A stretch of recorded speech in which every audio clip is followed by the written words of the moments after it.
3 weeks had passed since James drove away from the monastery, but his mind never left it. The city felt loud, gray, and empty without Jasmine. He knew he shouldn't go back, but the Orsini secret and the memory of her touch pulled at him like a tide.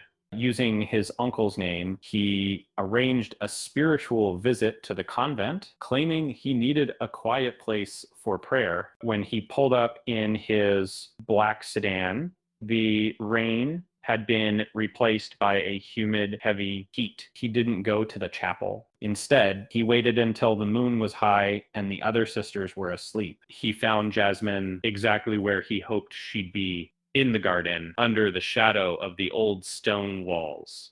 She was holding the olive wood rosary, her eyes wide with shock as he stepped out of the darkness. I told myself I wouldn't come back, he said, his voice low, but I realized a week wasn't enough. For the next few nights, the garden became their sanctuary. While the rest of the world believed they were dedicated to their vows, they were building a life in the shadows. They walked the narrow paths among the jasmine flowers, talking in whispers that felt more like prayers than any mass they had ever led. James spoke of the city, of the neon lights, the jazz clubs, and the freedom of the new decade. Jasmine listened like a woman dying of thirst. The monastery had been her protection after the fire, but now it felt like a cage. "You're making me want things I'm not supposed to name," she told him, her hand lingering near his. James didn't pull away. He knew that every night he stayed, he was digging a deeper grave for his reputation. But looking at her, he realized he'd rather be a ghost in her world than a king in his uncle's. As the week went on, the silence of the monastery began to feel heavy. James was spending more time in the garden than in the chapel, and people were starting to notice. One night, as he stood by the stone fountain, waiting for Jasmine, a shadow blocked the light from the hallway. It was the Mother Superior. Her face was unreadable, but her eyes were sharp, scanning the dark corners of the garden. She didn't see Jasmine, who was hiding behind a thick row of hedges, but she saw the tension in James's shoulders. "You are very devoted to your night prayers, Father," she said, her voice like ice. "But remember, the Archbishop sent you here to find peace, not to get lost in the dark." James forced a smile, his heart hammering against his ribs. He realized then that their sanctuary was no longer safe. The nephew was being watched, and one wrong move would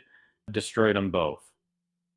Despite the Mother Superior's warning, James didn't back down. He was past the point of being careful. He started bringing Jasmine small pieces of the world. He wanted to give her a fashion magazine from the city and a cassette tape of jazz music. They huddled together in the dark, the faint hiss of the tape player, the only sound against the monastery's silence. And for Jasmine, the music wasn't just noise. It was the sound of a life she had only seen in her visions. She realized then that the monastery hadn't been her home. It had been her hiding place. James leaned in close, his voice barely audible over the music. "If we stay here, we'll turn into ghosts," he told her. "But out there in the city, no one knows our names. No one knows our vows." The fear was still there, but it was being drowned out by the urgent need to finally breathe. They weren't just talking anymore. They were looking for an exit.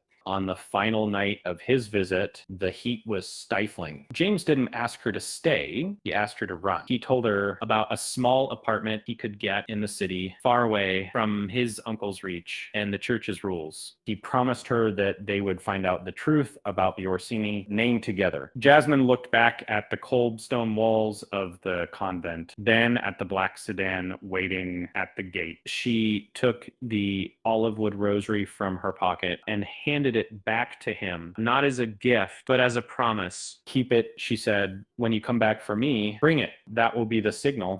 James gripped the wood, his knuckles white. He knew that the moment he helped a nun escape, he was declared an enemy of the Archbishop. But as he looked at Jasmine one last time, he didn't feel like a sinner. He felt like a man who was finally awake.